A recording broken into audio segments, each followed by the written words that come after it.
Valentis advisers के founder और managing director Jyotivardhan Jaipuria sir हमारे साथ कार्यक्रम में हो रहे हैं शामिल। 35 साल से ज्यादा का लंबा गहरा अनुभव है सर का। आईसीआईसीआई बैंक से उन्होंने शुरुआत की अपने करियर की, उसके बाद सारे देश दुनिया के बड़े नामों के साथ उन्होंने लंबा समय बिताया, अनुभव लिया, जिसमें Bank of America, Merrill Lynch, Bank of America भी। और 2015 में आपने अपनी खुद की एडवाइजरी फर्म भी शुरुआत की, जो कि जबरदस्त काम कर रही है। ज्योति सर, बहुत बहुत स्वागत है आपका, धन्यवाद हमें समय देने के लिए। और सबसे पहले आपको, पूरी टीम को सर बहुत बहुत शुभकामनाएं साल 2023 के लिए। नया साल आपके लिए बहुत मंगलमय हो, ये हमारी प्रार्थना है सर। आपको भी नए साल की शुभकामनाएं। सब दर्शकों को नए साल की शुभकामनाएं। जी अच्छा प्रॉफिटेबल नया साल रहे। बिल्कुल सर। हिंदुस्तान का तो हम संभाल लेंगे, खाली आप अमेरिका वगैरह को ठीक कर लो। तो उनको अच्छे से शुभकामनाएं दे दो और बता दो उनके लिए 2023 बेहतर होगा कि नहीं।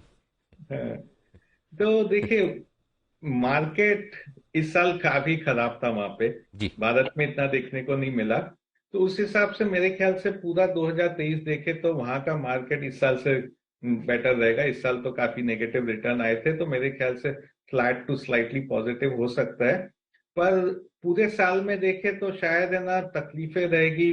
पहले हाफ में, पहले क्वार्टर में ज्यादा तकलीफ रहेगी। धीरे धीरे है ना, जैसे फेड का रेट हाइक खत्म हो जाएगा, वो मेरा अनुमान है कि मार्च अप्रैल तक रेट हाइक उनका खत्म हो जाएगा। थोड़ा उसके बीच में ना रिसेशन की भी काफी आशंका आएगी। जो अपने ग्रोथ के डेटा है यूएस में, वो अच्छा नहीं आएगा। और उसके बाद जैसे जैसे अपने बाकी पूरे साल में प्रोग्रेस करेंगे, तो रहेगा कि भाई अब ग्रोथ स्लो डाउन जो है वो खत्म हो रहा है। शायद फेड है ना 2024 में रेट कट भी चालू कर देगी। उसी आशंका पे मार्केट को रैली देना चाहिए सेकेंड हाफ में। तो सेकंड हाफ में ग्लोबल मार्केट्स भी ठीक हो जाएंगे। अब हाँ। सर, इस साल तो हमने बाहर के बाजारों के मुकाबले में बढ़िया परफॉर्मेंस दे दी। अब बाहर के अच्छे हो जाएंगे तो हम भागेंगे, या इस साल थोड़ा मामला अपने ठंडा रहेगा। नहीं तो देखिए, ऐसा है कि इस साल अपने बहुत अच्छा परफॉर्मेंस दिया रिलेटिव। पर अल्टीमेटली अपने को तो 4-5% रिटर्न ही मिला निफ्टी में इस साल का। करेक्ट। अगले साल हो सकता है अपने ना अंडर परफॉर्म करे या in line with global markets रहे।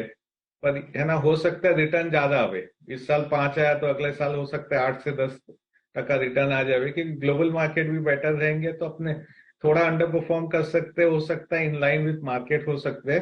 क्योंकि कई मार्केट जो चले नहीं है, वहां पे ना थोड़ा लोग का ज्यादा रहेगा कि ये चला नहीं है तो इसमें थोड़ा है ना परफॉर्मेंस कर सकता है। 25% मार्केट गिर गया है।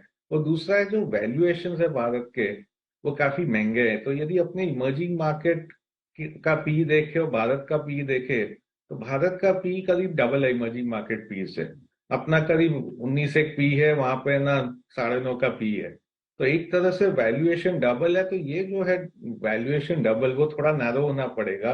वो थोड़ा नैरो होएगा क्योंकि भारत में अर्निंग्स ग्रोथ ज्यादा आएगा। वो थोड़ा होएगा क्योंकि है ना शायद दूसरे मार्केट्स थोड़ा रिकवर कर जावे, तो उधर है ना अपने आप वैल्यूएशन प्रीमियम कम हो जाएगा। ओके, तो बेहतर है कि अगर ग्लोबल मार्केट्स ठीक रहते तो हमारे बाजार बढ़िया हो सकते हैं। लेकिन एक थीम जो आपकी टीम ने बनाई, आपने बनाई है, वो बड़ी इंटरेस्टिंग लगी मुझे, उसका टाइटल भी बाय लोकल अवॉइड ग्लोबल। जरा समझाएं सर, इसके पीछे क्या सोच है। तो इसमें सोच ही था कि पूरे 2022 में भी हम लोग वही दोहरा रहे थे।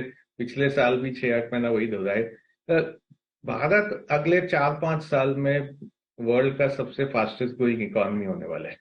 और कई इकोनॉमी है जो अच्छा किए, जैसे हम अपने अमेरिका को देखे तो 2008 से 2020 वो काफी अच्छा किया इकोनॉमी पे। पर वहां पे अब है ना, यदि अर्निंग्स देखे, अपने कॉर्पोरेट मार्जिन देखे, तो वो 2008 से है ना 3-4% ऊपर है। अपने भारत का अर्निंग्स देखे तो अपना कॉर्पोरेट मार्जिन 2008 के मुकाबले में 2-3% नीचे है। तो वहां पे एक तरह से अर्निंग्स पीक हो गया है, ग्रोथ पीक हो गया है। अगला 3-4 साल वहाँ ग्रोथ काफी धीमा रहेगा। भारत में अभी है ना ग्रोथ पिकअप होना चालू है, तो अगला 4-5 साल में भारत की अर्निंग्स डबल हो सकती है। वो अमेरिका में नहीं होएगा। भारत का जीडीपी वर्ल्ड में one of the fastest growing रहेगा। तो जहां पे ग्रोथ है वो मार्केट इंडिया है। जहां ग्रोथ कम रहेगा वो मार्केट अमेरिका रहेगा, यूरोप रहेगा।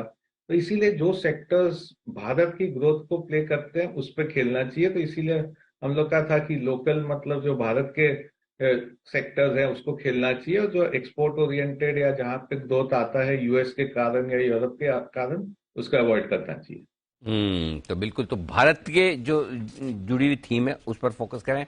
बताएं सर, 2023 के लिए आज से निवेश करना हो, कहाँ मौके बनेंगे सर?